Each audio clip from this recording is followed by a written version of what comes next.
Hi, this is Dr. Steve Vargo with episode 19 of Can I Ask You One Question, where we dive into the minds of industry experts and thought leaders, and we try to learn one critical thing from them that we can apply to our professional and maybe even our personal lives.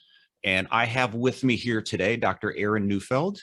And Dr. Neufeld is owner of Los Altos Optometric Group in California, and he's also co-founder of the Facebook group ODs on Finance. So we're going to pick Aaron's brain on what else on the topic of finance. So it's great to have you join us, Aaron. Yeah, thank you for having me. So Aaron, for a lot of ODs, and I think this starts the minute they enter optometry school, and maybe even sooner with undergrad, there's a feeling of being underwater in regards to debt, and that's certainly a feeling that a lot of new grads have, but I think for many, it's still the case, maybe 20 years in, whether that's business debt or personal debt, that feeling of being underwater. So my question to you is, what strategy can ODs use to get out of debt and achieve financial freedom? Yeah, definitely. And I don't think there's one specific strategy that is good for every OD. I think that it depends on your personal perspective and your personal plan and what your goals are in the future. But obviously, the two things that we have to cover at the very beginning, especially when we're getting out of school, number one is that student loan debt, which is now, I think, averaging about 200 to 300,000 per OD. And that's obviously a huge hurdle, especially when you're coming out of school with a starting salary of 100, 200K. How do you tackle that? And then how do you get yourself set up for the future financially? And so we have to look at investing, retirement, all these other different things. Of course, kids, family, home, those come into the equation as well. So how do we kind of put that all together and make it so we can live a normal life while being an OD? Because that's one of the things that's become discouraging for ODs these days, especially the new grads, is like you just said, I'm in this pit of debt. How do I climb out of it? How do I get out of it? And on top of all of what I just mentioned, if I want to be a practice owner, how do I do that as well? Because that's going to be additional debt. And I think the number one thing to do, first of all, got to have the game plan. So you got to take out a paper or pull up a Word doc and just kind of write out what you're going to do. And number one, you don't have to take out the debt all at once. You want to mix it together because you do want to invest as well. You always want to have some cash. You don't want to just dump it all on your student loan debt. But at the same time, you don't want to let that debt pile up as well to a point where you can't control it anymore.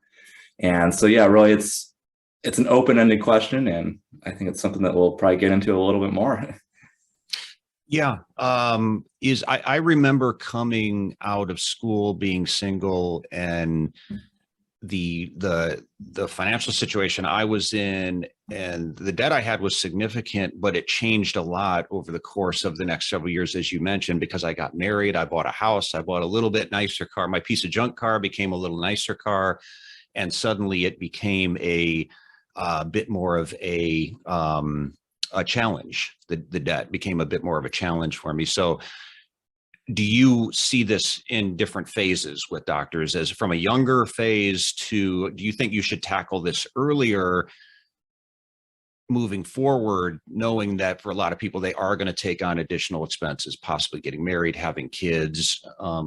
Maybe this is more targeted toward the younger audience in terms of new grads, but how would you suggest they approach that? Yeah, the kind of ODs on finance approach has been to knock out your debt in 5 to 10 years.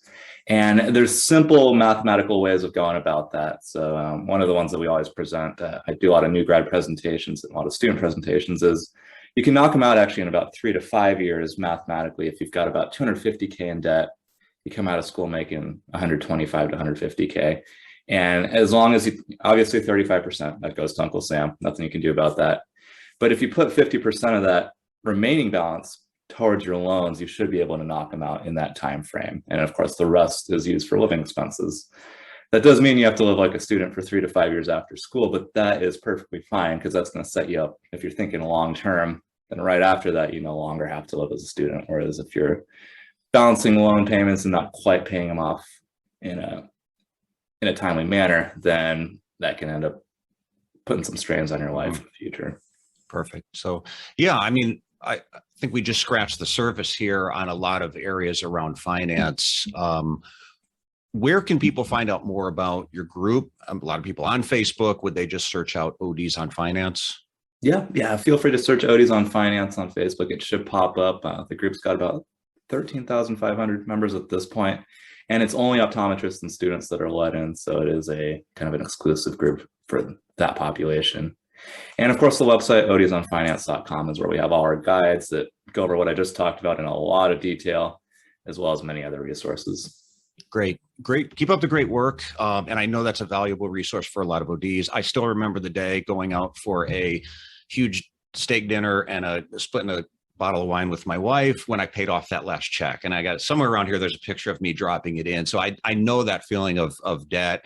Thank you for creating the site, ODs on Finance, where people can join a community of people in the same scenario. So thanks again. Thanks so much for joining us, Aaron. And thanks everyone for listening. You can find the show notes for this and all other episodes at drstevevargo.com. So thanks again, and we will see you next time.